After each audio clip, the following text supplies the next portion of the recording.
Hari ini punya zaman, fitnah yang disebutkan oleh Rasulullah, zaman fitnah ni, fitnah ini bermula daripada kalangan ulama.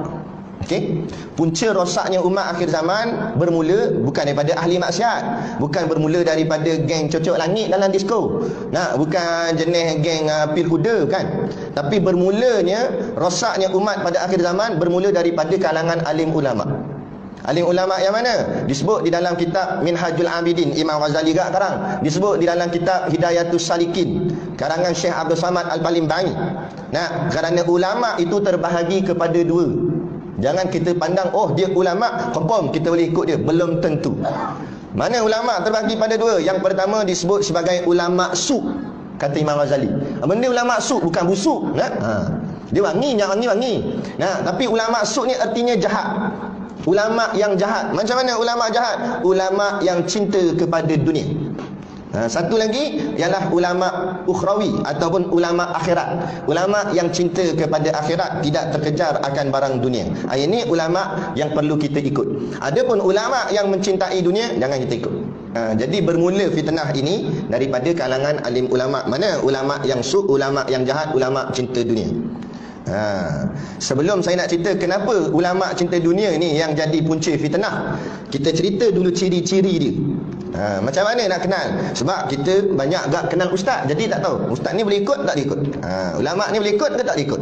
Jadi nak kenal kat Malaysia bersepah alim ulama, bersepah ustaz. Jadi mana satu yang ulama su', yang mana satu ulama akhirat.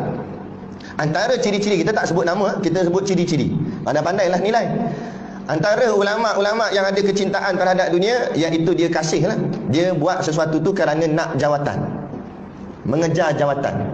Dia bermula daripada masa dia mengaji lagi. Nampak? Kenapa ni mengaji sampai ke Mesir? Bukan salah mengaji Mesir, bagus. Nampak? Lagi jauh kita cari ilmu, lagi bagus, lagi banyak, lagi luas pengalaman. Pergilah nak pergi. Ada kemampuan pergi. Tapi tujuan di Mesir supaya balik ada jawatan. Aduh. Dari situ sudah tersesat akan dia punya matlamat. Tujuan pergi ngaji Mesir tu balik supaya ada jawatan dalam jabatan agama. Contoh, kita tak cakap siapa-siapa ni. Nah, tujuan mengaji tu ambil sampai master PhD, sampai orang panggil profesor, sampai orang panggil doktor supaya jadi tok mufti.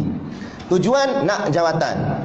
Nampak? Bukan tujuan kerana ummah. Zaman dulu-dulu tok-tok guru, alim-alim ulama, para masyayikh hebat-hebat nama syekh-syekh belaka, suruh ni titah sultan hantar surat suruh lantik jadi mufti, tolak. Berapa ramai yang tolak? Tok guru kepada tok guru saya. Tok guru Sidik Noh. Tok guru dia Tuan Guru Haji Hitam. Dia ada anak seorang mengaji Mesir. Anak Tok Guru Haji Hitam ni. Jadi anak dia mengaji dalam 3 tahun gitulah lebih kurang. Balik-balik dapat offer. Dalam surat tu kata dapat bekerja di Jabatan Agama Islam. Negeri mana tak sebutlah. Dapat surat tu. Dia pun seronok lah. Dapat kerja dah. Balik-balik dapat kerja. Tunjuk kat ayah dia. Tuan Guru Haji Hitam, Pondok Tanjung Bedil, Al-Ustaqdah. Ayah ni, Abi tengok ni. Adik dapat ni surat untuk dapat jawatan kerja di Jabatan Agama ni, bawah kerajaan. Tunjuk surat. Ayah dia kata apa? Ayah dia kata, ni aku nak habaq kat hang.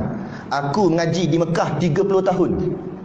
Langsung aku tak terima apa barang jawatan pun dalam kerajaan dan sebagainya.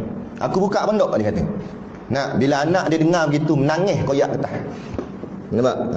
Maknanya jangan tanam dalam hati ni nakkan jawatan.